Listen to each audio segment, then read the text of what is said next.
Kisah Santo Irenaeus. Nama Irenaeus dalam bahasa Yunani Eironaios yang berarti damai. Dalam tulisan-tulisan Santo Irenaeus memberinya tempat yang tinggi di antara para bapa gereja. Tulisan-tulisan itu tidak hanya meletakkan dasar-dasar teologi Kristen, tetapi dengan mengungkapkan dan menyangkal kesalahan-kesalahan para Gnostik. Mereka membebaskan iman Katolik dari bahaya yang nyata dari doktrin para bidat itu. Ia mungkin lahir sekitar tahun 125 di salah satu provinsi maritim di Asia Kecil, di mana kenangan akan para rasul masih dikenang dan di mana banyak orang Kristen. Ia paling dipengaruhi oleh Santo Polikarpus yang telah mengenal para rasul atau murid langsung mereka. Polikarpus sendiri adalah murid dari Rasul Yohanes. Banyak imam dan misionaris Asia membawa Injil ke Galia Pangan dan mendirikan gereja lokal. Ke gereja Lyon ini, Irenaeus datang untuk melayani sebagai imam di bawah uskup pertamanya, Santo Photinus, yang adalah seorang oriental seperti dirinya. Pada tahun 177,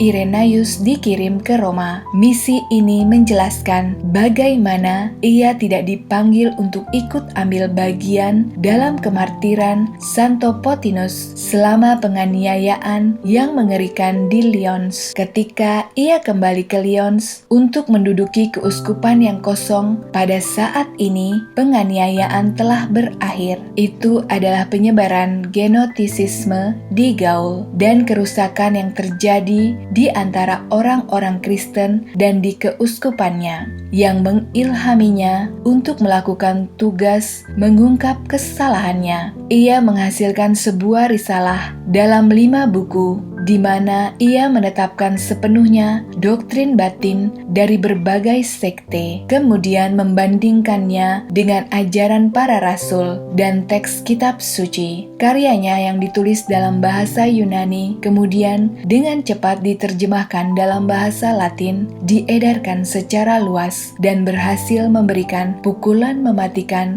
bagi aliran Gnosticisme. Demi melawan bidah Gnosticisme, Irenaeus menulis buku melawan ajaran sesat yang isinya membeberkan kebodohan. Tulisannya, ajaran yang secara keliru disebut Gnostik dengan menyitir gambaran dari Perjanjian Lama dan Baru. Uskup Irenaeus membuktikan kesesatan ajaran aliran tersebut tentang para pengikut Gnosticisme. Ia menulis, segera setelah seseorang terpikat oleh Gnostik, orang tersebut akan menjadi sombong dan merasa dirinya begitu penting. Ia akan berjalan mengangkat dada dengan gaya seekor ayam jantan. Tetapi orang-orang Kristen seharusnya dapat menerima anugerah Allah dengan rendah hati dan tidak mengandalkan kegiatan-kegiatan intelektualnya yang akan membuat ia menjadi sombong. Bagaimanapun, sejak saat itu,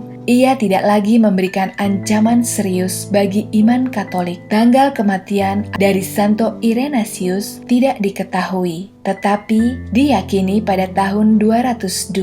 Jenazah Santo Irenaeus dimakamkan di ruang bawah tanah di bawah altar yang kemudian disebut Gereja Santo Yohanes, tetapi kemudian dikenal dengan nama Santo Irenaeus. Makam atau kuil ini kemudian dihancurkan oleh kaum Calvinis pada tahun 1562 dan semua jejak peninggalannya telah musnah. Demikian kisah dari Santo Irenaeus yang melawan bidah Gnostik. Semoga kisah ini dapat menginspirasi kita semua. Sampai jumpa lagi bersama saya, Benedikta. Salam sukacita.